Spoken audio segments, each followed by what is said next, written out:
this is my cool jazz vibe in the background. Everybody, guess who's back? Back again. ThumbstopLive's back. Oh, that didn't flow. But tell a friend. Everybody, I missed you all. I hope it's going well out in the universe, wherever you are. But if this is your first time here, I will say, welcome to the party, y'all. This is Thumbstop Live. Now, you might be asking yourself, what the heck is Thumbstop Live? It's a good question, and I have the answers for you.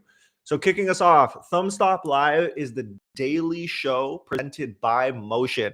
So we are live every Monday to Friday from 11 a.m. Eastern to 1 p.m. Eastern. Bring all of our favorite people in the community dropping gems, dropping personal stories, all of those great things. And we're streaming across so many different platforms. So if I'm catching you on LinkedIn, shout out to my LinkedIn family. Big ups. I know you're out there. On the YouTube side of things, YouTube, hi. Twitter or X, whatever you're calling it these days. I know we got people here. And of course, on Instagram Live, our Instagram people. That's what's going on. We're all over the place. But everybody, I am pumped for this one. This one is going to be a fun one from like real operators living this every single day. I've been knowing these guys for the past, holy crap, it might be 3 years now. Jesus, I paused for a second. I'm just like, 3 years, 4 years? This is insane. But I've been knowing these guys since the Power Digital days. So having a chance to bring them on here, we've been talking about doing something literally forever. Like we're in New York and we're like, we got to do something. We got to find a way to make it work. And today is the day we get to make it happen. So I'm pumped, y'all. Let's make it happen and let's go. We know what it's about to be, everybody. So without further ado, I want to welcome to the stage. We got Tamir and Jake. What up, guys? Hey. What's going on? Welcome to the party. Welcome to the party. Thank you for having us, Evan. Oh, what's up, Evan? I'm so excited. I'm so excited, guys. This is going to be fun. How is the start of Q4 treating you guys? Jake, I feel like kick us off. It's always Q4. But in Facebook world, it's always Q4. Let's be honest, right? It's always Friday at 4 p.m., right? There's always chaos on the creative side in Ad Manager. But, you know, one thing I've realized, all of us who are in media buying or creative, we're masochists. We love the pain. We love the frustration. And that's it. It's all about how big is your threshold of pain. And apparently we all have a pretty good threshold there, especially Tamir. We sign up for pain. We sign up for pain. But I've learned recently, I love to complain. I think we know that. I think you're kind of my therapist here and there, Evan. I told Evan before. I gave him a disclosure. We might we might vent a little bit, but we're also going to share value. So. But we've learned, you know, you really got to be appreciative for the pain, right? And you shouldn't complain as much. I'm not going to try to complain as much on this one, as much as I love to and vent. You got to be appreciative, because if you complain about it, you may not even have those opportunities worthy of complaining about. So a little bit of that personal growth that I'm going through. I like to think a lot of the Instagram posts that I get for all those personal growth. Any of you guys get the therapy, psychology dog one? Of course. Yep. Oh man, I freaking love it. And I was talking to Tamir earlier. I'm just like, listen, if we start complaining, it's all good. I feel like we can balance each other out. We're going to make this work, and it's completely great. Guys, there's so much that I want to get into with you, well, all three of you, and it's going to be fun. Like, we've known each other for a long time now, but for those who might not be as aware with you, like Carl in the chat, what up on YouTube? I'm wondering if we can start off with a round of intros. So Tamir, I'm almost wondering if you can kick us off, and then we can make our way around. Yeah, I mean, I don't know how many people are viewing this, but appreciate anybody hopping on a Monday morning. Very, very much appreciative. This is not taken for granted. So thanks for joining, hearing us here. But yeah, a little bit about us. We're a team, Framework. We actually are 3 individual operators who met back in the day, advertising ever since 2017, 2018, each in our own, unique spaces, but we'll work together. About 3 years ago, we parted ways. We each built our own individual shops and operated with a lot of different brands. And about 9 months ago, we decided to join forces. We're very much in stealth mode, so we're not making a lot of noise on LinkedIn, but we will. Not yet. But yeah, Framework is a boutique, kind of like paid social team. We very much specialize in food and bev, mom and baby. We work with a lot of food and beverage and mom and baby brands. That's really what we are trying to focus on. I think or anyone we think we could hit a home run for, but our reputation has now led Yeah. to Mom and Baby and CPG. But if I think you're a golden ticket, I'm not going to say no. Yeah, that's the mantra. But I do think it requires a certain level of skill set to understand a vertical and break it down to in the right pieces. Also, when you think about operationally, like margins, shrinking, all these types of, different environmental impacts, food and beverage is going to act differently than apparel. It's going to act differently than, Mom and Baby, than set. So we realized, hey, we had to make some choices. We narrowed down to paid, social, and creative. That's really what we do. And specifically within those two verticals, because we believe to do great work, you got to know your niche very well. And yeah, I mean, I was former head of growth at Gold Bailey, spent 5 years with these guys, 3 years agency sides, a year and a half almost in-house, and then bounced and made the bet. And yeah, I'll pass it on to Nick or Jake, whoever's going to unmute first. I feel like before we kick it to Nick, Tamir, the one follow-up I have for you is superpower wise. Like, what would you say that your superpower is? Oh man. He's relentless. He's relentless. May I chime in? He's relentless. Chime, he inspires whatever, us. Every time we want to give up, he just pushes us. He absolutely, and that's a lot. That's me every day. And he constantly really, I don't think I've ever really, maybe only one or two people, colleagues, coworkers, or mentors have really inspired to push me. And Tamir just never lets me lower my standards, right? Which is annoying, but it's so refreshing. I want to master this. And no, Tamir's like, I want to be the best and the most difficult. I'm like, why? But I see it and he does it. And I'm like, this is why we partnered. I could not get to these levels. I cannot work with these brands with Tamir and Nick.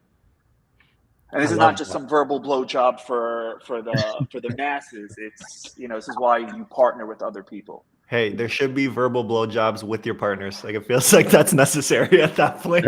But I feel like that's a perfect description of being able to have the intrinsic qualities that allow you to search for quality and relentlessness, but also combine that with just your experience at this point, managing the spends that you have. So bringing it together wraps it up nice. Nick, let's toss it to you. What's your story? Absolutely. No, I think Tamir covered a lot for sure for all of us, but yeah, we came together and I think we just wanted to be able to do something bigger, better, faster as a group rather than just trying to be individual contributors to a few different businesses. And that's what we've been building. And I'm really excited about it. I mean, I've been in paid social now, like Tamir said, for some years and have seen a lot of different life cycles of the industry and how things have evolved. And I feel like we now have a really nice balance of, the creative side and the media side. And we also get to have our personal touch on it. And, the standard is everything for us. It's our names here. It's not even just we see everything through, we meet the first meeting all the way through to, if they hire in-house or we end up, growing or leave, whatever it is, we're there from day one to the end or for the frat, whatever it might be. So it's really fulfilling, I would say. And we get to be a part of everything, which has its pros and cons. But I think where we are right now, we're happy to be in this position, and I'm excited to be here. So yeah, thanks for having me. And yeah, to add something for Nick is the most detail. I have ADD. Okay, guys, I'm creative. I throw a lot of ideas at Nick.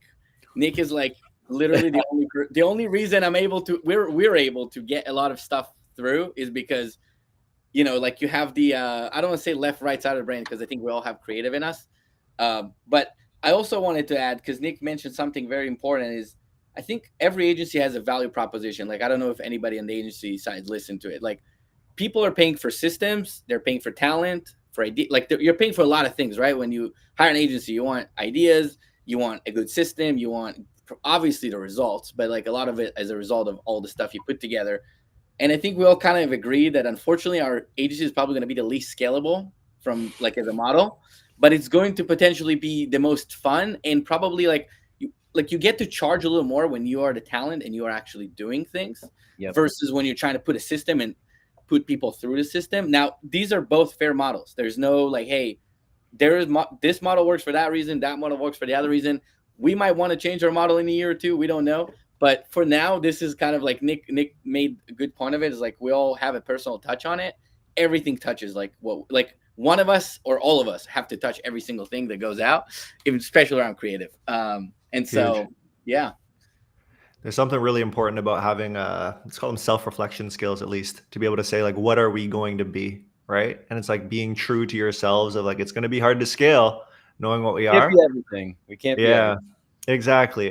And like I always talk about, there's some version of like knowing there's an end goal, right? So it's just like you want to have some variation of that, but you also have to like enjoy every day. Well, try to at least every day, like one after the other. Yeah, we're not So in the enjoyment phase right now. We're in the hustle, do the best we can phase right now. But we've all worked in agencies before. And I think when you work in an agency, it's very easy to judge. Oh, you don't like this process. We don't like that process. Why don't you do this? And now that we're in the heart of it, we understand how complicated and difficult it is. And just really every agency has their own unique processes. You just have to figure it out. No matter what you see on LinkedIn, oh, this person's getting so much creative out.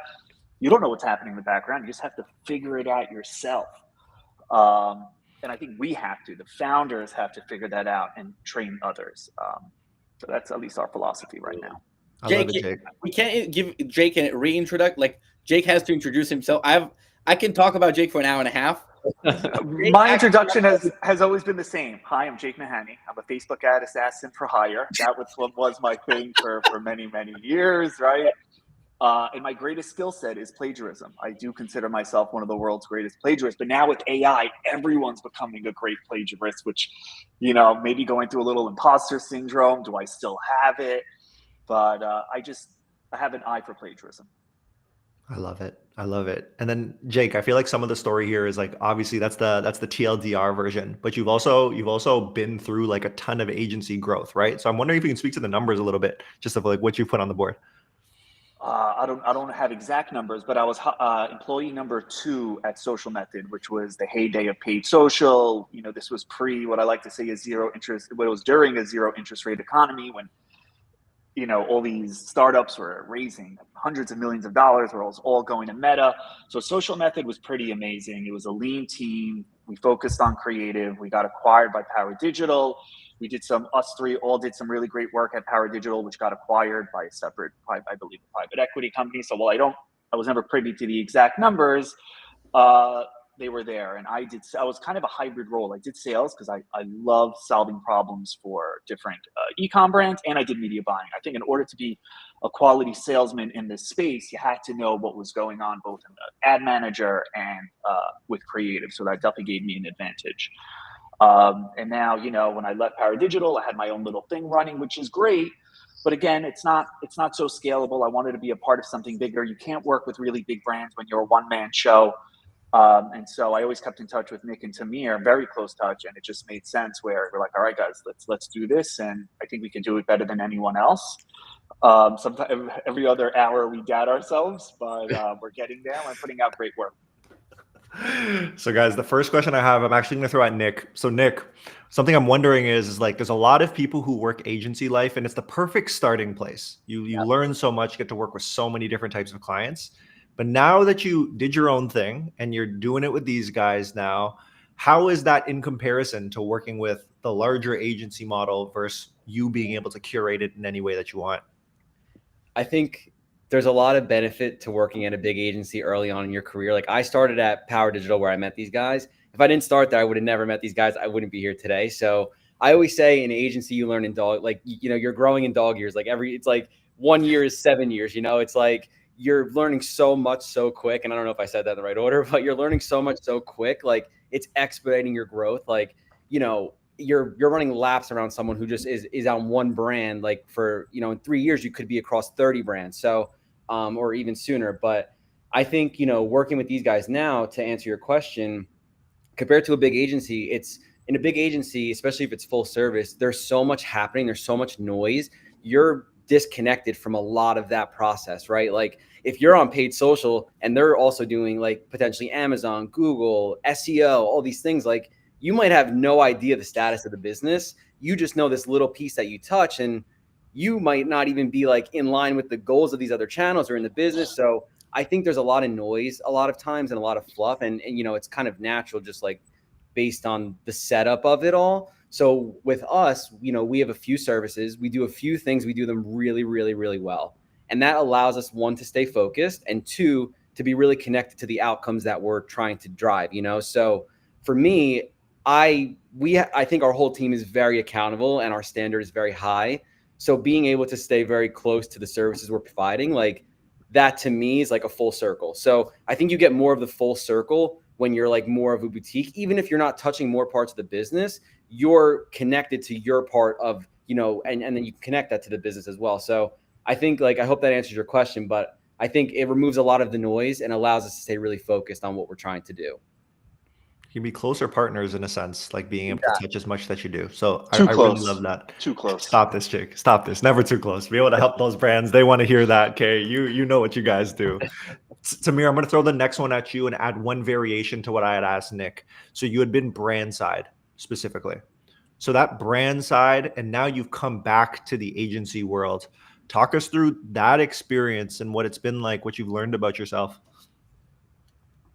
That's a great question. I think everybody have different like I think two different, like, agency experiences can be very similar almost no matter what agency you're in, right? If you're a paid social media agency, you're gonna have a very similar experience, like what you're handling, like number of accounts, types of brands, whatever. In-house can be a very wild range of like what your experience is like, right? Because like in-house can be a very early on DDC brand. It can be a very late stage, you know, like I joined Goldbilly, which was like post Series C. And it was already like, it's like a giant company at that point. Honestly, fairly lean for how big it was, right? 100 or so people. What I've learned is there's certain things I love doing. There's certain things I don't. And when you're in an agency, you have the luxury of doing similar things for a lot of different businesses, whereas you do more things for the same business. And I think the other thing is like you have to be a lot more resourceful, I would say, when you are a brand, I mean, in-house brand side. You have to understand that like the budgets usually would be very much determined by you, right? Like, so I was leading growth. I want one thing, that means I have to give up another. Like your prioritization skill set is definitely evolving significantly. It's not so much strategy only or execution. What I learned about me, I did dip my toes in CTV and TV and linear. I didn't love it. I love not that I didn't love the creative side is still very exciting, but it's more of a longer tail, slower game. The data flows back slower. It's also a lot more vague. Do I wish we went back to pre-iOS 14 days? 100%. Like I'm very much that type of guy, but I live with what we have. And kudos to Motion. Like this is not sponsored whatsoever. We're on with you, but like you guys have changed the way we've thought about, like we brought Motion right to Power Digital like 4 years ago almost. And that changed the entire team work. Like when I went in-house, right, I used to log into Motion a lot less, but like, because I had a lot of other things to do, other channels, other things to worry about. But like, if you're an operator and you have like big ad accounts or like you have multiple ad accounts, it makes your life a lot easier. Like I log into Motion before I log into Ads Manager. Right? I want to see what creative works, and then I'm going to see the campaigns and optimize and all that stuff. Right. So I learned that like I like to do very specific things and do them amazing versus being like a jack of all trades. You love autonomy. You can't take orders from others. I also can't take orders. Sorry, guys. Like, hey, you're a leader. He's a leader. Tamir's a leader. That's another reason why I partnered with. I needed a leader, a relentless leader, someone that I can look up to and I could take orders from. You need that. You can't work for anyone. That's so important. I mean, we work for our clients in a way. I think everybody at the end of the day got to do good work for a partner, but I'd rather it be more from a partnership standpoint than like hierarchy, you know, like yes and no. Yes and no. Hear me out. You're hiring us. We're the experts. Let us do our thing. Truly. And I think I would say a good salesman, a good agency is able to set that precedence early on. I think it's something I still struggle with. I'm still a yes person. I'm a people pleaser, right? One of my many personality flaws. Sometimes you just have to really just tell them, let us do our thing. And, hopefully we'll be successful for you. Yeah. And even from a brand perspective, there's always something about finding the right partner in the same way that it's like finding the right hire. Because when someone says like, I have an A player or a killer, the best person in the world, my definition is going to be different than your guys' definition, right? So it's in the same way of looking for those partners. So I do agree with Jake on this one. I don't know if it's controversial. Like it very much is. It's like people are coming to you guys for your opinions. I know I would. So I feel like that's such a big deal for what you guys have going on. 100%. I think Jake actually said it right. Like we evaluate a lot of our partners based off like, are they able to kind of like give the reins when needed and not and take them when it's like, you know, their side of the business, but like if we can't get the ball, if we're playing together, right, and we never get the ball, we don't get to put a slam dunk or like then like don't, you know, like we're not playing together, we're just, you know, we've had partners like that, and it is difficult when you can't be performance oriented or things move very, very, very slowly. And, you know, some may view it as great. I have an easy client, right? I could deliver creative once every 6 weeks. They take forever to review it. But in the end, you're kind of stuck. It goes against, yeah, we want the revenue. No, I'm not going to lie. Yeah, we need the cash flow. But at the same time, it's like, it doesn't feel natural. Like, what are we doing here? And we kind of made a decision that, like, while we all want the easy client in a way, the easy money, it just goes against our brain, right? It's, so really choosing that partner that we could be impactful for and that listens to us. And as we know, you know, while your software is here, is creative is kind of the biggest pain point, the biggest conversation with all our partners. Even if you have an incredible operation going, it's never going to be easy with any client. 100%. Okay, so I do want to get to on the business things, but first in the actual work itself and talking about some of these tactics, because there are so many frequently asked questions that seem to pop up. And I'm also wondering, I'll kick us off, but if there's stuff back and forth where you're just like, oh, yo, I heard this, or yo, I heard this, like, let's just come with it. But one of the first things that I always hear about is creative fatigue. It's just like, how do I get ahead of it? When do I know what's happening? Like, what's going on there? Let me start off, and I'll let the rest of the boys chime in. He is the most passionate about this topic. No, because it's something that's been around for a long time, and we've never really gotten solid answers around it. So a few years ago, Meta said, I think they said usually when your ad hits a 4x frequency, there's a good chance that you'll see a 60% drop in click-through rate and conversion. That is the definition that's their official definition of creative fatigue, and I believe that to a certain degree or not.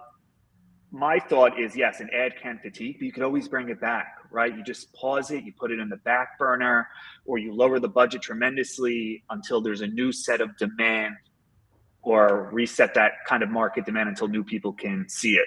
And that's something that we try to figure out on the media buying side. All right, we have this unicorn ad, it's starting to die out. What can we do? Do we exclude social engagers to the best of our ability, kind of force it? What I found is there's different ways. I call it the graveyard, right? The graveyard campaign. And there's multiple types of ads that enter the graveyard. There are your fatigue ads, right, where it's a low budget and you could bring them back. And then we're also thinking about ads that were not the unicorn, but had a little bit of life. You group them together with others, and those could be a prospecting campaign or a graveyard campaign. So our thought is creative fatigue is real, but it's not the end. It's only temporary. Because I think safe to say for all the ad accounts we've managed, they all have that beginner massive unicorn ad that's still there. It's still there. It may not be pulling the same amount of demand or daily budget as it once was, but it's still there. So I think personally, there's two ways to look at it. Either it's reached the demand that it currently has, you just have to wait until new demand comes out there, or just hitting the same people over and over again. And you kind of have to try to force the system through kind of some type of exclusion, and very, very aggressive exclusions, to get it out there. And one thing we've learned, I've been obsessed with exclusion since I started Facebook advertising, I don't know, 12 years ago. It's a Band-Aid. Sometimes it works, sometimes it doesn't. Which really makes me think that when you have a winning ad, the system knows, obviously, it's a winning ad, but the way it really knows, it constantly serves it to net new people day after day, day after day. So that's how I view creative fatigue. It's not a terrible thing. It's temporary.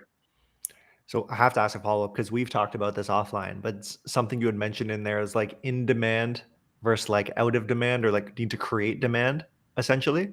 It's like, how can people do this assessment to try and understand? Oh, I'm going to share one of my secrets, but okay. Basically, the system will tell you, again, regardless of your exclusions, look at your frequency on the data day, right? If it's under 1.15, naturally, imagine you upload a new ad, zero exclusions. And if it has pretty much the frequency of 1.15, whether it's successful or not, the system is liking it and is constantly serving it to net new people. And that tells us, all right, and if it hits, great, it's scalable. If you test a bunch of ads also and you notice the frequency, again, no exclusions or with exclusions, whatever it is, but you notice the frequency is above 1.15, this is like a support ad. It's not a prospecting ad. You have to be very, very, very careful. Now, support ads can be very profitable, but they're limited because they're only hitting people who've seen previous ads or been to the website. So that's how we kind of understand demand on the ad level. Finally, we understand the position. Where is the billion-dollar question for so many years? Where is meta positioning my ad? And what we learned the hard way, exclusions can be a band-aid and they can help, but sometimes the system doesn't care. If that ad is good enough, it will serve it to net new people. If it's not, even with exclusions, it'll still just serve it to people who've seen previous ads or website visitors. So that's how we understand on an ad level, again, which ads are meant to create demand, that the system is confident in creating demand with. Did I explain that well? I got a little wordy at the end. I think the other thing Jake taught me, honestly, is, you know, like why we have so much beef around static ads? Everybody have beef with static ads. Oh, they're right? Non-incremental. Non-incremental. Okay. They're non-incremental, and we could prove it a billion times. No, some are, but most aren't. The main reason I think most static ads are not incremental is because by nature, people try to make static ads very focused on features and offer versus benefit, reasons, what like, right? Like by nature, always it's like a sales static ad that you see spending the most, having the highest ROAS, and then everybody's tempted to bump the spend up, right? And like we've been there, we've done it, and I think the biggest reason we're seeing a lot of brands that come to us like, hey, what like audit our ad account? We're seeing these ads getting the most spend. They have the highest ROAS, so analytically, like they're right, like that they should be spending, but really it's not. No customer cares that you have a sale if they don't know you, right? Like I don't care that you have a sale if I don't know you. And so one of the things that like we started implementing is like we don't fall for these stuff. Like offer static ads, like they should be 5% max of your ad account, max. If more than 5% of your ad account is offers and statics of offers, like you're wasting money and you think you're generating demand, you're just capturing all the demand that came from anywhere else. And you're most likely spending too much on the same amount of customers that would come anyway. And you'll see a lot of false positives because you could look at the 1 and 7 day click and they will look amazing. And those for a very long time were our North Star, right? The 1 day click, the 7 day click, and those are lies. You do have to run that conversion lift test that Meta provides, which is pretty good. It's not a panacea, it's not 100%, but it's incredibly directional. So if anyone here is running a ton of static ads for CPG, now let me back up. I do believe certain static ads can create demand, absolutely. But so often when we audit an account, we're like, this tells me nothing of the product. I have no idea what you're selling, right? It's one of the basic creative rules. Can grandma understand this ad? Does grandma know what we're selling? I'm like, no, grandma has no idea what we're selling. And this is your top performing ad. And you look at the frequency, it's 2 point something on a daily. It's going to website visitors, right? So what we recommend is run the conversion lift test, see what it says directionally if these ads are incremental or not. And if you have a more sophisticated incrementality type agency, run tests specifically on your statics or on those campaigns. One of the biggest false positives, I would say, in advertising today. Because even Meta will lie to you. I wouldn't say lie to you because people are clicking on it. They are clicking on it. So the system is in line, but is it incremental or not? So while I know the whole industry is drunk on statics, and that's what I think the most advice creatively that is given out, we are very hesitant when it comes to static ads. That is mind-blowing. There's a couple follow-ups that come to mind for me. So one that's more specific is related to like the 5% of budget going towards ads that aren't incremental. It's like, how do you make sure that that doesn't happen? But I'm also wondering, it doesn't have to go there, but if it loops in like how you should structure an ad account for testing, essentially. Oh, my favorite question. I even have some visuals if you need. Yes, please. One, there's no correct system, and different meta options complement each other. All right, so traditionally you have your creative testing campaign, right? It's an ABO, so you have full control, right? You could have hundreds of ad sets in there, right? And we like to test for 3 to 5 ads per ad set. There's also runoff opportunities. If you notice, one ad had a conversion, right, but didn't win the group, because the system picks a winner fairly quickly, right? It could be just in a few hours, all the budget will go to one ad. But then over a certain amount of time, maybe over 3 days, another ad gets a conversion. Again, look at the frequency. Was it a support ad or was it a prospecting ad? So back in the day, I didn't know this, and I would take what ended up being a lot of support ads, and when I would do a runoff test with those ads, they weren't successful. Now I know why. But what we do is we like to look for that other ad that maybe only had 1 or 2 conversions. We look at the conversion rate. Reach is very important. I think Meta says you see statistical significance at 75 when an ad reaches 7,500 people, but that could be a fortune, especially for high AOV products. So figure it out. I like to go 1,000 to 1,500. Is it statistically significant? No, it's directional. And if it has that low frequency below 1.15, I'll take it and I'll do it in a runoff. This is all in creative testing. I used to also do my top performers ad sets within creative testing. Literally, you only need 1 campaign. But I do believe with the new ASC, there is something else there. I think it's more superstition in our brand. I think media buyers are incredibly superstitious. So we do have our Advantage Plus, which traditionally had you couldn't do exclusions, which I was okay with. Sorry, let me back up. For creative testing, if you're like spending $5K a day, eventually you are going to have to exclude social engagers, whether it's 30 days or 365 days. Sometimes it works, sometimes it doesn't. But you truly want to judge an ad at creating demand where people haven't seen it before. It's very impulsive that they're buying from this ad. So that's what the exclusion part looks like. And then, yes, we do have ASC campaigns where we just throw all our winners in there, right? And you can have multiple. I have one ad account that has 10 ASC campaigns, all with various, and none of them really even had a unicorn. For certain accounts, certain partners that we have that just test so much creative, if you just got a handful of conversions over a week period, I'll throw you into a group of potential, you're literally labeled potential performers, and lots of times we get them to scale.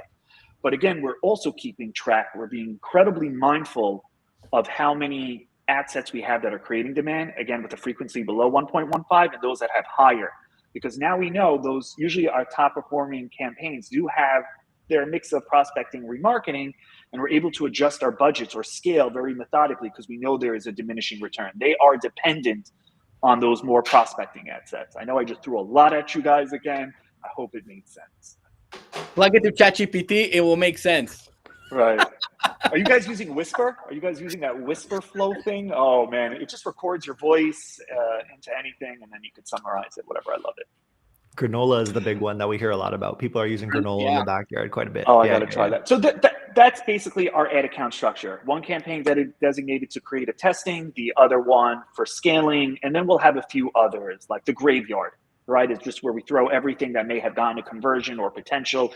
But the point of the graveyard is to create demand. So if I have an ad set within the graveyard campaign that doesn't have a frequency below 1.5, you're not getting any money. And we're also, I don't know, I've heard others start doing this. I'm about to start doing this. If I have a creative testing ad set that failed, I may not pause it. I'll just put it at $1 a day. Because if it's creating demand, if it's hitting net new people, I still want it. I got to fill that funnel in a smart way.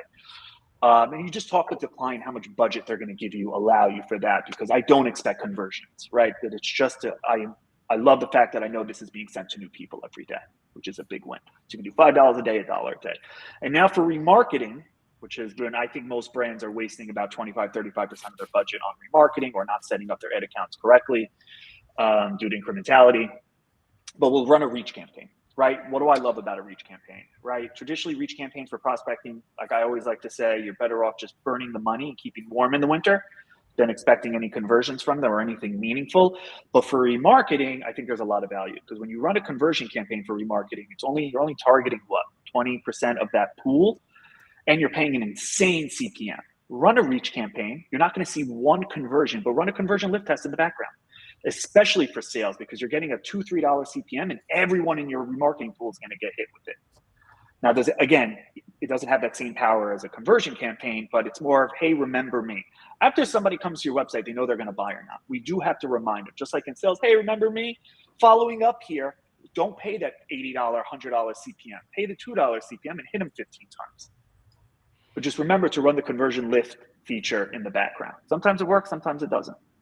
I love this. So let's say you're onboarding a new account and then you notice there's greater than 5% going towards assets that aren't incremental, and there's like 40% of the budget going to remarketing that's structured in a way that you're not happy with.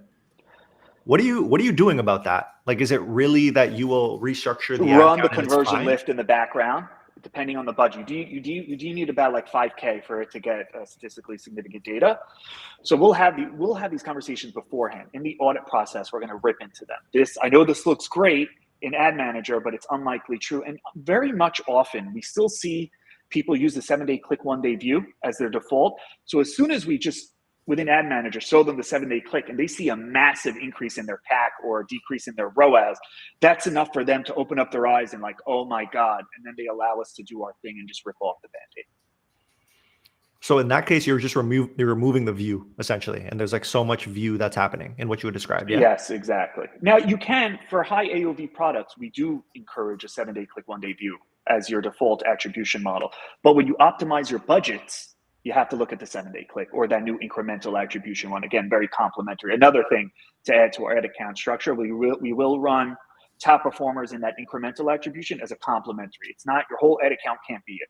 It's a complementary, maybe 10, 15, 20% of your budget can go to those incremental attributions. But your whole ad account has to be set up for it with the mindset of incrementality, making sure every dollar is spent going after net new users. Then those other types of technologies can really thrive. Huge. Something I'm thinking about those, like kind of going back to what Tamir said about like the greater than 5% on those like ads that aren't necessarily incremental. Because something that I'm wondering is let's say you work with a client and you see greater than 5%. I'm almost imagining that they fall into two buckets. Let me know if this is correct or not. There's the group of people, number one, who are just building statics because that's all that's working. So they're like, I'm just going to do more of this. And that's what they'll run with. But then the second bucket is, it's like, I've tried videos, I've tried this top of funnel stuff and it doesn't work. Like it's not leading to results for me. But those are the two camps that I think about. First things first, is that accurate in the types of people that you'll run into? So if that's accurate, then then add additional context. But what I'm curious about is I almost want to remove the group who's only focused on statics, because like you've given them so much information in this case. The group that I do want to focus on is the group that's actually investing into what you might consider demand generation creative or creating demand there. It's just not working for them. So what would you recommend to that group in this case? Conversion list study, of course. But what else? I'm not a big believer in, I'm not, sorry, I take it back. That was going to be a wrong statement. I believe in conversion lift studies and incrementality. You can run them all day. They're not going to tell you every day what to do. And I think the other thing is, like going back to your creative fatigue question, I think those are kind of like tied in a way. We have two frameworks on our team. Like one is vertical scaling and horizontal scaling. When we think about like, okay, a client comes to us, nothing works. It doesn't hit like, is there a product market fit? If the brand is usually a certain volume, then there is a product market fit. We're not advertising correctly, or we're not in the right channels. We're not saying the right messages. So first is horizontal versus vertical. If you're too focused on a specific format, then probably you're also maxing out. So like, let's talk about video only, right? We're putting statics on the side. Hi-fi, lo-fi is within video, right? Like we do both. We do hi-fi and lo-fi on our team. Definitely the hi-fi is more expensive and more time consuming. But like, I would say if you're a legit brand, when I mean a legit brand, I think let's say like 7-figure brand, at least 7-figure a year even, like not even month. Usually we work with 7-figure month, but let's talk for like a wider net of customers. Like if you're still in the product market fit, like trying to prove product market fit, I think that's a whole different game. You're probably going to work more on the product than on your ads. But if you're proved product market fit and you're working on a more established brand, you have to figure out what message is going to resonate. So I would say horizontal versus vertical scaling. Horizontal means, are you doing hi-fi, lo-fi? Yeah. Are you doing more testimonial style or unboxing or true kind of like customer review, founder angle? Like, are you hitting all the different kind of like formats that you would want to hit from a horizontal standpoint? And then vertical testing is, you can have a founder static ad of like them just at a picture, or you can have a founder quote, or you get like all these different things are vertical scaling. It's nothing new as it pertains to like, hey, I'm trying to test, nothing works for me. Usually we go into ad account and what's that? Oh no, someone's Slack is going off. It's not me. Basically what I'm saying is, when we see a lot of ad accounts that are stuck, it's a lot of times the same message, similar formats. So change the message and changing the format, which is again, horizontal and vertical scaling. The other thing is definitely conversion path. Like we've seen crazy PDPs, like crazy bad PDPs. Like we honestly never wanted to offer landing pages whatsoever. Like that was one of the last things we wanted to do.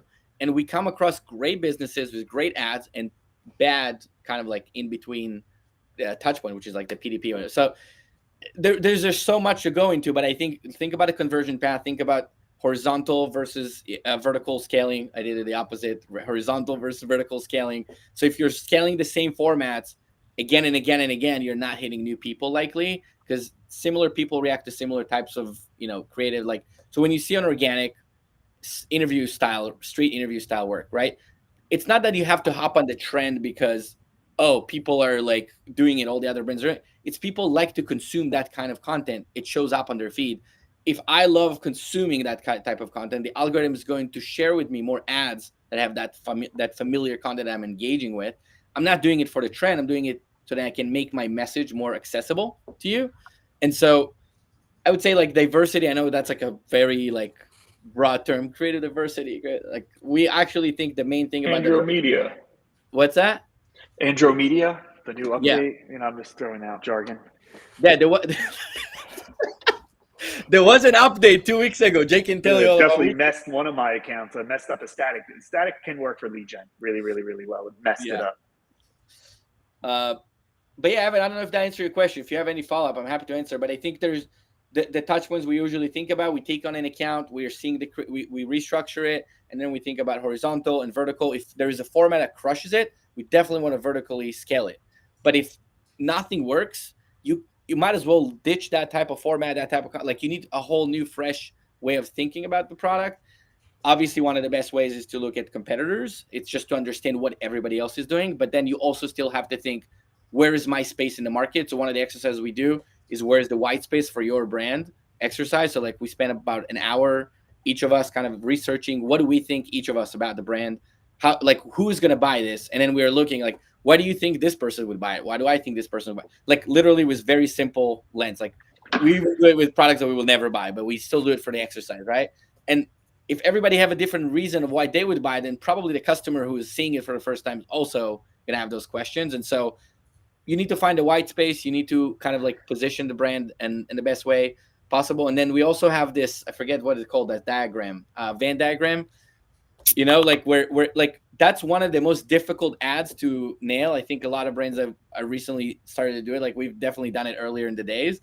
But that definitely help you start thinking about what do we offer that others don't, so I don't sound like everybody else. Because if you sound like everybody else, you're probably like, hey, we have like the best, 30-day money. Like all of these features are like tone deaf. That's done. So I think there's a lot of things you can do depending on the stage and depending on what your creative mix looks like right now. Huge. No, definitely answers the question. There are a couple follow-ups that come to mind for me. So the first one is related to like competitors. I saw Jake make a reaction, so I want to hear thoughts on looking at competitor ads. But springboarding off of that, I'm also curious if you guys are ever thinking about organic social, and like, is that a big part of what you do? No, nothing. Never look at it ever. Unless, no. I think when it comes to organic, the main reason I like to look at it is to understand what types of formats are working. Not so like people are getting a look for entertainment. We still want to entertain in our ads, and we do, but we also have to focus on education, especially for higher AOV, like more considered purchase, product. So I like to look at organic to understand what people like to consume, but not. That's kind of where it ends. I know some people look at it as like, hey, I want to understand how they how other things. Oh, are we sharing screen? Oh, nope. That was you. Right. Oh, good. So I would look at it for content formats. Like if I think all of this, like people asking people, like, can I see your apartment? What, like, when was how did you make your first $1 million? Whatever. It's basically people just like approaching people on the street. That's the format that works. The message you're gonna still have to spend a good amount of time figuring out the message. And we notice a lot of clients come to us like, I want to do interview style ads, right? Or like what? Like, okay, what do we want to tell? Like, that's way more important than the format is the message and the angle. So the format, I think, is often what we all focus on. And like, we definitely spend a good amount of time figuring out new formats. But the messaging and digesting reviews and looking at like what we actually, one of the best exercises is like, we look at all the people that hate on the brand. And we're like, we have to answer all of these questions. And most of our clients hate it. And that's okay. Like, but we definitely want to make sure that we are addressing you know, if it's a common theme, right? Like a person like complaining about whatever shipment. But if there's a key thing about the product or the development of the product or like a price point or a comparison, we really want to start educating. So we take a lot of negative hooks and slide them into the ad account 100%. But yeah, I mean, it's a very tough question. It's a loaded question. It's a fair question though. Can you ask me the question? Organic social. Do you ever consider that? No, there was a question before that. No. Unless they really have a great storyteller on their organic team, unlikely. Competitors. But he talks about when we do competitor analyses, like we look at ad libraries, obviously, but like he's asking. No, I would say we have our own chat group on Instagram where we send each other ads and like plagiarize. But it doesn't even have to be an ad. It could just be, again, like we love the psychology videos, the dog videos. We'll upload that script and be reverse engineer this for this product, for this brand. And that's my creative strategy right now. I don't like copying from competitors. I don't know if their ads are profitable or not. You know what I mean? And everyone's copying the same thing. Again, most of the creative shares are statics, right? And I'm caught Grunt. Raise your hand if you copied from Grunt within the last 24 hours. But even that, they are beautiful. I don't know if they're incremental, right? I don't know if they're profitable or not. So you have to be really, really careful when it comes to looking at competitors, unless you have inside info, right? Which I always ask my meta reps, point to me in the library, send me the link in their Facebook ad library, which one's profitable. Of course, they never do, but that's the information you need. That's the information you want. That is huge. So something else that we talked. That's part of why you work with an agency, by the way. You have insider info across a vertical, which is also why we niche down on food and bev. We understand what works in food and bev is different than what works in apparel right now. And so statics work great in apparel because it's fashion's binary. You either like it or you don't, which is why I love fashion, right? You see it, either it's going to look good on you or not. It's over. You don't need a video or anything like that. Why? So in those cases, like everything has nuance, of course, but like one of the pieces of nuance in there is like statics. We talk about not being incremental, except if it is something that's more binary and like a faster purchase or lower. Right, because fashion doesn't solve a problem. If your product solves the problem, you have to tell that story. Problem, solution, testimonial, educate, demonstrate, inform, entertain. Fashion doesn't need that. Certain CPG stuff, does it, but also food porn is a little different. You could show a gorgeous cake or something like that or whatever it is, and the static can get away with it. But again, I could be very wrong. Well, sorry, guys. Jesus, that was me again. Like I said, when in doubt, just run a conversion lift test. If you don't like the data, run it again. It's meant to be, I find it to be pretty directional. Huge. Something else we were talking about a little bit off the show, at least Tamir and I were, is just the idea or what we're seeing is that a lot of brands are hiring creative strategists right now. Like that's happening like no tomorrow. And I guess what should be. Yeah. So I guess what I'm curious about is like, in your guys' opinion, what is the role of the creative strategist and where is there overlap with some of the dialogue that we've had today? Let me take this one. The role is literally to do what we're doing, which I think is phenomenal, right? We want you to have a creative strategist. We want you to have the best creative strategist because it's just complementary. It makes our life a lot easier. I think their role is concepting, right? Plagiarizing, finding something that works, either finding the creator to do it or have it edited into it, whether using an AI voiceover, and then providing a little bit of data. You asked this, so I think that's they're pretty much their role, or reaching out, which is very difficult, creating a network of creators to work with where they send these concepts to. I think to answer a question that's coming up is I think one of the tough parts that we're running into is because of ChatGPT and AI, we're able to write incredible scripts, but these scripts cannot be read out by actors or these regular creators. Sorry, not actors, but these regular creators. So they just have to be more voiceover type. So I think, what we're able to output on the other end is not there to complete it. So very often we have to use an AI voiceover for something like that. But you asked a second follow-up question to the creative strategist. So they're hiring creative strategists, which we think is amazing. Good luck on training them if they're not trained. Because that's not going to happen. By the way, if you have a great creative strategist, even though we like to be a lean team, I will try to poach them. Absolutely. They are so rare. They are so fucking rare. I will pay them anything because people hit me up for creative strategists. I'm like, if you find one, I'm going to steal them. Don't even tell me you're looking for one. That's so funny. The follow-up question I had was just like, where does the relationship, I won't say split, but like where is there clear swim lanes for the stuff that we had talked about related to, hey, understanding that statics aren't incremental in our case. Like we need something else. Like where They don't know. So we're bringing that conversation. Listen, this is new to us, right? This is brand new to us. So we're bringing these conversations to them. They have no idea. Huge. Right. So, and there's no pushback, right? They're like, okay, we're like, listen, statics are non-incremental. You have to show them the data. You have to run the conversion lift test, and then, oh wow.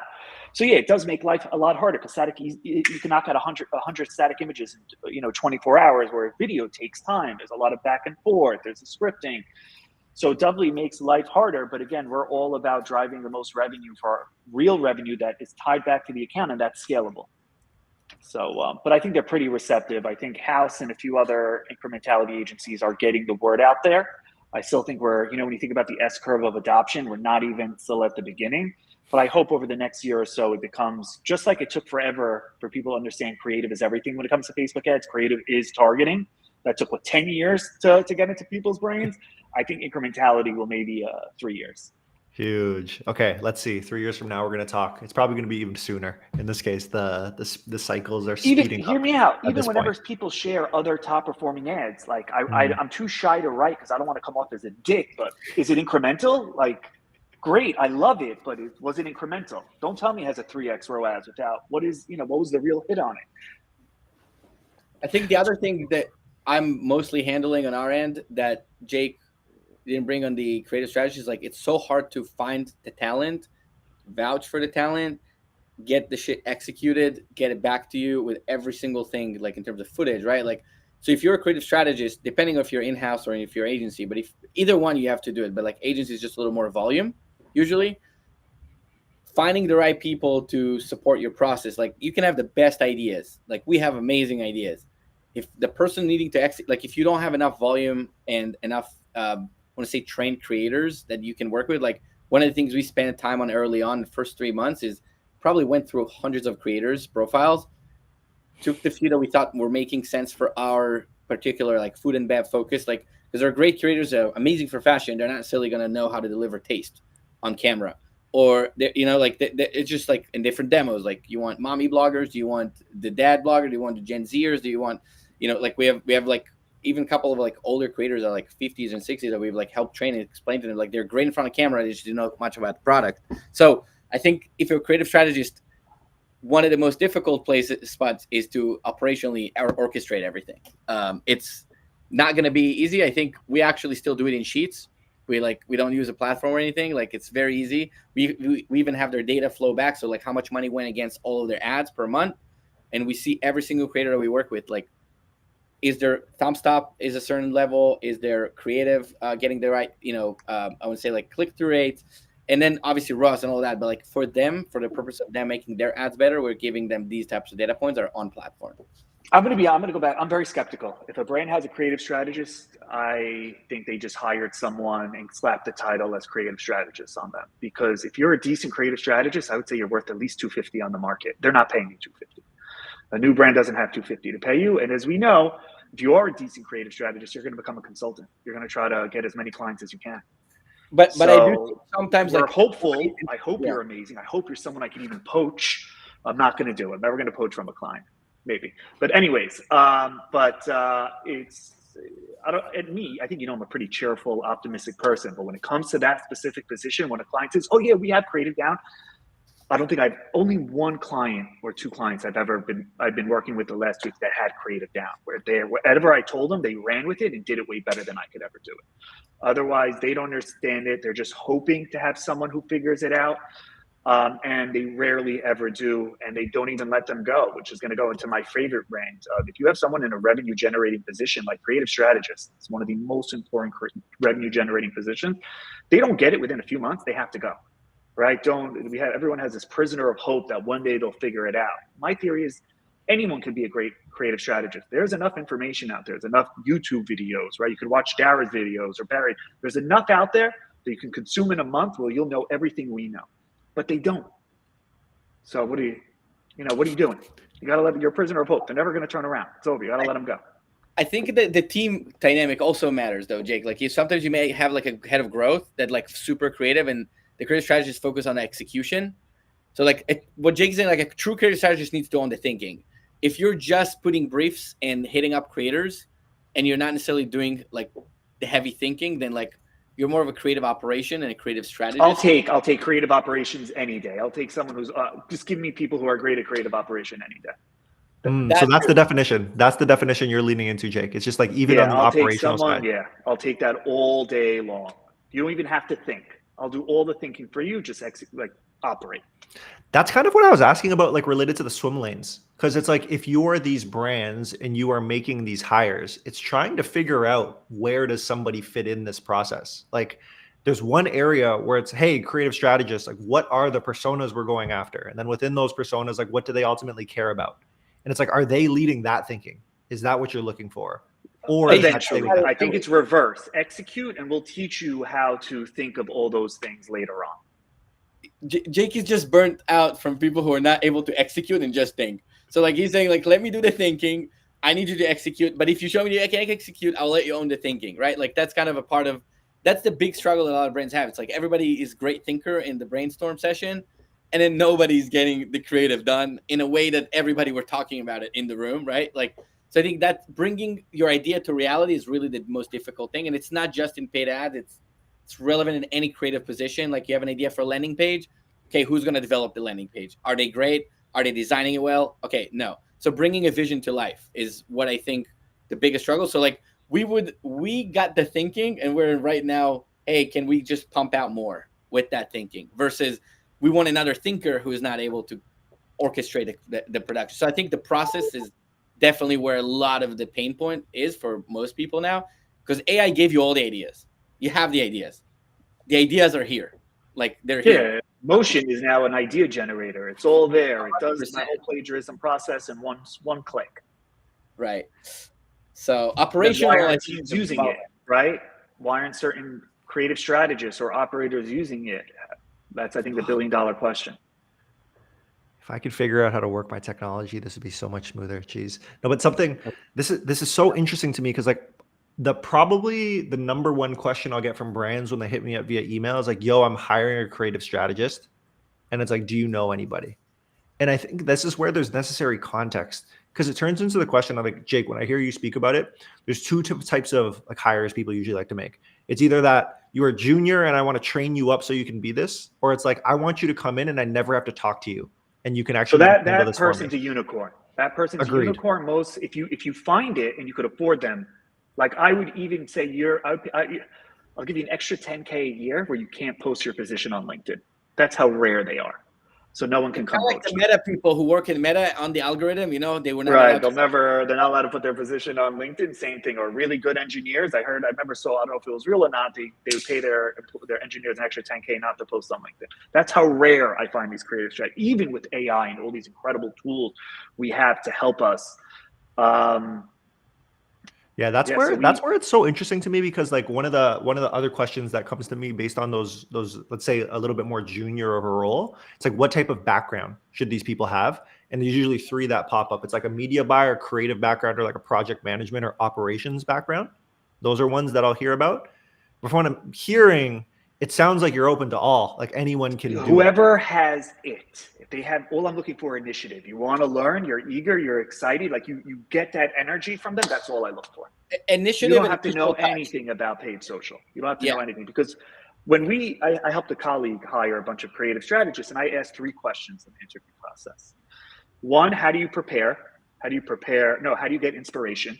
Right? A lot of people are using, your tool and a bunch of others, Foreplay. They really got to change the name of that.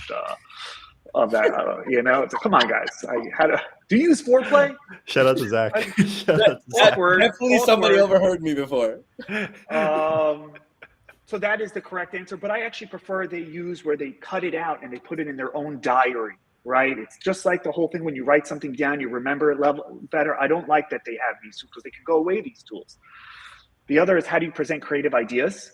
Let's say you're pitching your client on, hey, these are the videos we're going to do for the next 2 to 3 months. Show me that process.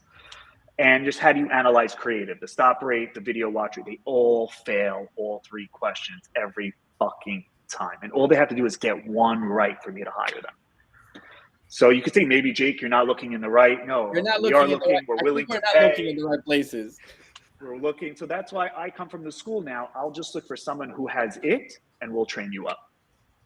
Yeah, there's honestly something that I'm wondering, and this is me kind of just thinking out loud, but like if something's wrong with the strategist in creative strategist, you know? Because like strategist implies, I'm a big Frank Slootman fan. He's the CEO of Snowflake and like all these big companies, and he's so intense. And he does exactly what you mentioned, Tamir. He separates strategy and execution into different buckets, where it's just like strategy is easy, but like I need the executors who are incredible. And it's like, what's the title? Creative strategist, you know? It's just like almost you live in the Or strategy. creative executor. Yeah. So I Yeah, think that's something's interesting. Tamir and Nick, that's all they do are creative executors. Obviously, they do the strategy part, but they could do it in their sleep. It's the execution is where they shine. I come up with an idea, let's say, right? Or let's say even like I think what a lot of brands are looking for is operation, for the main reason that for the first 6 months, you're not going to know the brand or anything you're doing better than everybody who's like, this is especially right for in-house. You don't have the level of context ever. So like for the first 6 months, you will probably be creative operations. You will probably over time become a creative strategist, but like I would say like if you can't get the idea from someone and ask all the questions you need and then just get it done, the chances of you just being the thinker long term is very low because there's enough kind of like people get like the data and the ideas. And like honestly, it's part of why I also kind of don't work in-house anymore, is because I think there's all of that like, hey, creative directors coming up with ideas, CMOs come up with ideas, head of growth come up with ideas, everybody come up with ideas, and then usually the person who has to execute this has to digest all of that and then come up with like the actual plan and then the visual and then have to tell everybody how it worked. It didn't perform. Why did it not perform? So like for me, operations is including a little bit of a data side too. Like you need to be able to take some ideas, run with them, execute, report back too. And so you will slowly earn your seat at the table of to be the one to come up with the ideas. Because if you just want to come up with the ideas and have all these like ready to go plug and play platforms that get the chances of you being successful are really low, in my opinion. I know there's been successful people who haven't had to do execution. They're great thinkers, but I think with AI, everybody become a way better thinker in a way. And so the operators who are getting their hands dirty are probably what going to be more tough to find. Makes so much sense. Guys, I want to switch gears a little bit and talk to our agency owners and operators who are out there. How do you guys think about goal setting? You're so new in the process. Are you thinking about like, this is what we want to accomplish, or are you vibing out? So we work with 3 different kind of profiles right now. We definitely, there's a lot more profiles of clients, but we work with a lot of clients that go to retail right now, and they're not necessarily looking for direct, like the playbook DDC spend. And so ROAS is not the metric for them. Like long-term ROAS, ROI, yes, but not in-platform ROAS. That just doesn't exist. So I'll break it down to these 3, and then I'll touch for like 30 seconds for each. The other is the more general kind of playbook DDC, like we were talking about. This is, I think, where we're going to spend most of the time. And then we also have a lot of brands are looking for places to put their money to go directly to Amazon. And Amazon specifically, I'll share a little bit more about like what we're doing, but like we're noticing that a lot of people in the food and bev realize that Amazon specifically is going to be the best distribution channel. Now, how are they going to win? That's a whole other thing. So for the retail, we're doing a lot of geo lift studies. So like we'll launch in specific markets. And the way to do goal setting is really like before the sales process begin, even like, what are you guys trying to accomplish? What stage the brand is at? So if you're going to retail, you most likely you just need product off the shelf. And that's really the KPIs. Like we're looking at like what % of the product is sold in what locations. We're able to do a lot of creative and like we do a lot of whitelisting. Like, I don't know if you guys see all these people that do like new in Costco, whatever, like all these types of ads. Like that's a whole niche. Like we're discovering it as we go now, but a lot of food and beverage brands launching Costco, launching Whole Foods, launching Sprout. We're helping them out through that process. And a lot of it is whether it's whitelisting, geo lift studies, and the goal itself, I think, is very much a moving target because you have to adjust where their negotiation point is with the retailers. So like for retailer wants product off the shelf, then we might shift focus to this retailer versus another, and we might completely ditch DDC. So I think when you go to retail is a very much different game. Now to the DDC game, goal setting. Two things that guide us is potential, right? Like based off of your trajectory, year-over-year data, month-over-month data, market condition, vertical, whatever. So when we do goal setting around creative specifically, is that the question? Like we want to talk about creative goal setting. We've never seen success with a framework of improve your thumb stop, improve your convert. I mean, CTR, like everything is equal. Nothing is equal. What we really look for is reach and overall blended MER. These are the two metrics that usually we're seeing like having the most impact. So if our reach is down, usually everything else will be. Somebody's guy's clacking away. This guy's clacking away. I have one of those. One of these keyboards that has a really nice sound. A very what is it called? ASMR. Yeah. So Evan, I think we look at often at reach, and we look at blended MER with Meta specifically. So like you can do MER with all of marketing, right? So like you can say MER is like marketing efficiency ratio. Take all ad spend divided by revenue. Total revenue divided by ad spend. We do it just for each platform. We're seeing how that trends, and like we usually do Meta and TikTok. So like, how is Meta taking too little of a share or too large of a share in your media mix? There's obviously way more fancy ways to do that. Like I don't know, Triple Whale, Rockerbox. There's 1,000 other things, but we really look at as simplified as possible.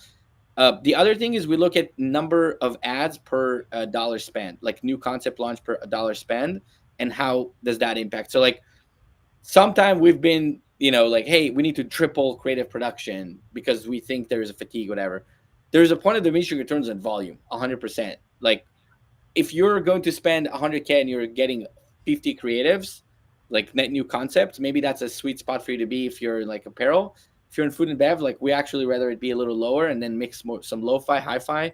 And so we look at how many creatives per dollar are launched in the ad account. And we're pretty much upfront. We don't care if we make it or somebody else makes it. We really like, because we do the media side for a lot of our clients. We don't do creative.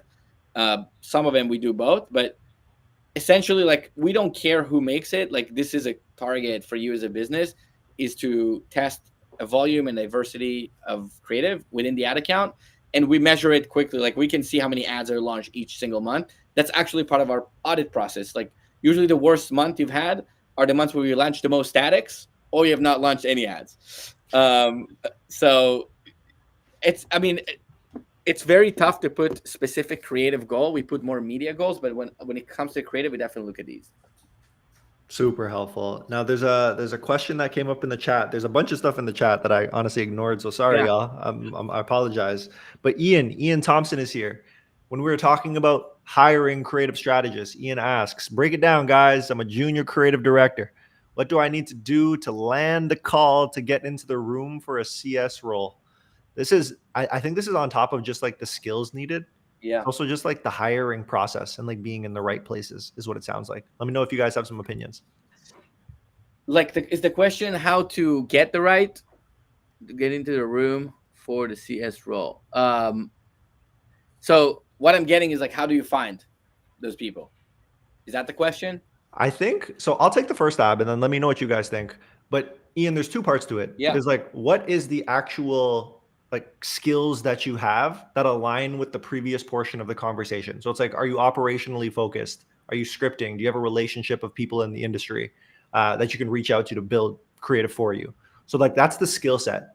Then the other part of it is just like, how do you actually find the right jobs? I think a big place that I focus in is like, I talk a lot about D2C. So if you're not on Twitter, so shout out to you. I know you're on LinkedIn right now, but if you're not on Twitter, you want to be on Twitter. Like, that's where you're going to see a lot of people posting when they're hiring specific roles. And guess what? That's when you got to get in the DMs, and that's when you got to have your portfolio ready to go. Right. I think if you're a creative strategist looking for a job, you just share a little bit about your process on LinkedIn. Your DMs will be flooded. Share an ad and say, I've like orchestrated this ad. This is why I did it. That's it. Right. For this brand and everyone, I'm going to slide into your DMs. It's not easy for everyone to go viral though, like they post it and it's the abyss if you're not connected right. So here, Ian, here's the immediate one. Connect with these guys on LinkedIn so they see it when you post something. Anything. Yeah, we love celebrating other people's work, whether it's ours or not. We don't care. Yeah, this is still a pain point. Creative has been a pain point for a very long time, and continues to be so. And until AI can until that Google Arrow, whatever it's called, can do a 25-second ad. I have an idea. I have another idea for you if you're trying to land. I early in my career did two things that I think were super underrated, but I made free creative for multiple brands. Literally, I slide into a CEO or CMO DM. Here's the creative. We already made it. That's it. It's done. It's here for you to use, and you just test it out. And if it tanks, no worries. You got free creative. If it works, great. Now, obviously, Ian, I don't know if you're able to make creative A to Z, to get to send it out, but that's one thing we've done. So a similar thing could be, I analyze your ad account. Here's a Loom video. That's another thing I've done. I would literally send a Loom video analyzing the entire creative, portfolio, what you're running, and explain why you think certain things, you don't know, you don't have data, but you can say, these are the deficiencies I'm saying, talk about the volume of ads, talk about the competitors. You just got to show that you're able to talk the talk before you walk the walk in a way. And so that's a part of, a few things that we've done, which is similar to land a job and land a client. I think you have to do very similar things to show. I'm going to share one other thing. One thing I've learned, and I was guilty of this also, is most of us don't have a proper foundation in advertising, right? We got into this Facebook ads manager, boom. Yeah, we learned as we went along, and we developed the foundation over time. But I give this credit to Sarah Levinger with that book, Marketing as a Mind State. You want to be the best advertiser in the world and just skip the line to the top 1%?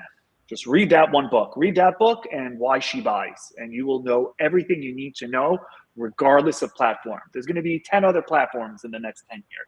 Once you know how the brain thinks and how people buy, you could just literally take Marketing as a Mind State, put it in ChatGPT, which is what we do, and have it knock out different scripts and content. Yes, the execution part's a little harder, but it's not.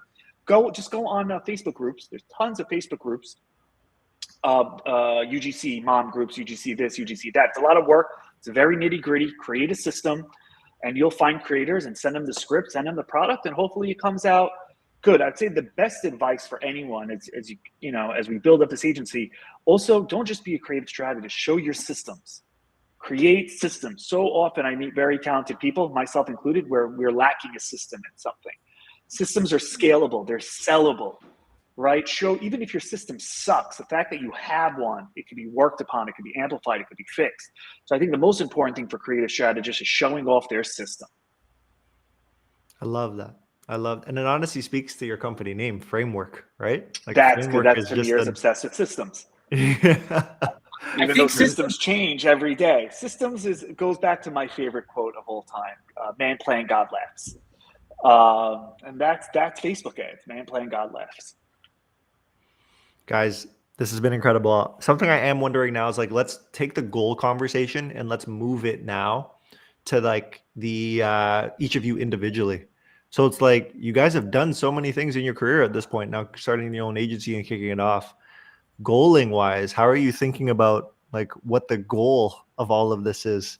Tamir, I'm going to throw it to you first. It's a little bit of a deep one, but hoping you can set us off right. What's the goal of what we're doing here? Yeah, man. What do you want? What do you want to achieve? Throw it to me first if you need help. I can answer my version.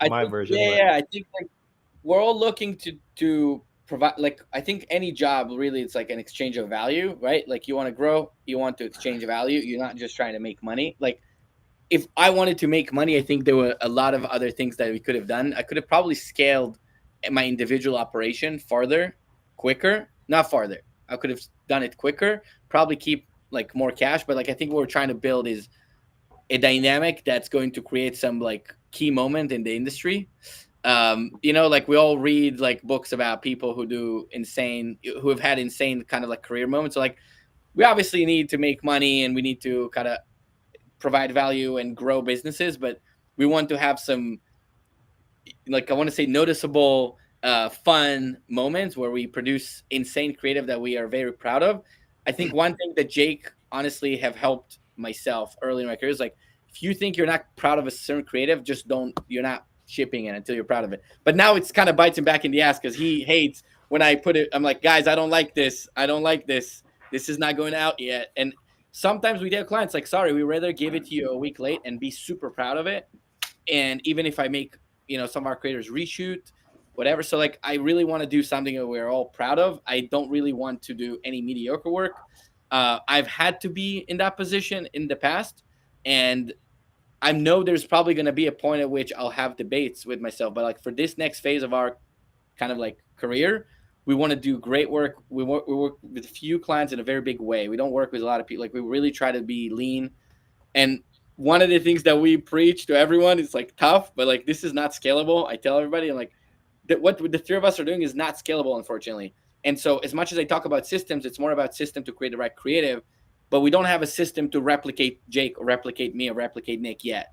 That's definitely a challenge that we'll have to face. But yeah, and honestly work with great people like you, Evan, and like other people in the industry. Like we just want to do good. We want to do good shit. Like we want to have community is a big part of what we want to build. And we're still small and mighty, but we want to build a community around us at some point. And so I think that'll take some time, but we'll do it. I love it. Nick, I'm wondering if you have a similar like why or a different one to add to it. Yeah, I think well said. But I would also say that we can only scale so far, and it's not extremely scalable, but we want to scale where we can in terms of like having a rock solid system and making the process super efficient for our clients as well, and provide great work. So like having a system that supports great work and allows us to even do more great work. But for me, it's like, I don't want to lose ourselves in it. Like we don't want to get to that point where we're so big where, we're lost in it ourselves. Like I want to keep our touch on it. I want to, really have our personalities embedded in the business like we do now, and, be close to it and build that community that Tamir was talking about, and, hire a couple of really kick-ass people down the line and have a small team of just a few rock stars that can really, make big impacts. Like that's what I'm excited about. Charge a premium. And charge a premium for it. But I'm more on the operations and media side. I dabble in the creative as well, obviously. But for me, it's like, I want to really build some really solid efficiencies and systems so that we can give the best creative in the industry and do a really, really good job. So that's what I'm excited about. Yeah. I just want to have the reputation that I want us to have the reputation that if you're launching a brand or you're trying to scale your brand, that, hey, these guys might have, could probably do a good job for you. Whether we're successful or not, they know we're going to give 100%. That's I want that reputation. You have a shot with Jake and Mehani and Tamir. I love that. That's it. That's all. Like I say, all we're selling is a strategy and hard work, right? Sometimes it works, sometimes it doesn't. I think the way we try to position ourselves is we've seen so many other agencies outsource. There's nothing wrong with outsourcing, but you have to train the people that you outsource. We see how hard that is. So, hey, you're working with us. We're doing the nitty gritty. We're getting our hands dirty. So you do have a better shot of success when we're doing it. Again, but we're not scalable. So how do we work that out is hopefully we do get to charge a premium. One of my dreams at Social Method was to have an agency where there is a waiting list. There was a time period during whatever where we would tell brand, no, you could work with us in 2-3 months, and they would wait. That was the greatest feeling in the world. The team appreciated that because we didn't overload them with anything. So that's what I'm trying to. We're really just trying to recreate Social Method, but we're trying to do it. It's a far more competitive environment. It's a lot harder. It's not a zero interest rate economy. Most people are focused on profit instead of growth. So trying to navigate those and be realistic about it. We'll tell you don't stand a chance. Just to close, we group potential clients into 3 buckets. You're a golden ticket. We'll work for you for free. 50-50. 50-50. I don't know, and you don't stand a chance. Very good example of when you don't stand a chance, Jake. So we get like no product market fit, and they think creative or way too competitive, or you're entering an incredibly competitive. Like, listen, when it comes to supplements, beauty, cosmetics, and a few other, I think that so much of it is luck. So much, you could have all the money in the world, you could have the best team. It's just luck. It's so competitive. Like, it's luck. I think a lot of supplement brands come down to luck because they're all the same. They're all the same. Better advertising, better Facebook ad, true, but I think a lot of it is luck. So that's what you could put in the 50-50 bucket. I love it, guys. I was going to say any final words to leave with the audience, but I feel like that was a good one. But anything else? Where can they find you at? They can find us at frameworklabs.co. Frameworklab.co. Singular. Yeah, Just but message find us. us on Listen. LinkedIn. Find us on LinkedIn. Find us on No, LinkedIn. not even. We have a Slack group where we vent. Oh, right? yeah. We first, hey, is your Facebook ad manager down? Right? A lot of that. But we just have a venting group where people could just join and, vent their frustrations and learn new things. So just send Tamir a request and we'll add you to the Slack group, and, we could cry and be masochists together. Yeah. We love venting, guys. If you didn't notice, we thought about starting a podcast. We're going to maybe at some point, but it's going to be a lot of venting. So if you need some, we want to be therapists for our clients, for our employees, for our community. That's what we want to be. We're each other's therapists right now. So yeah, that's it. Free therapy. Guys. Join our Slack channel.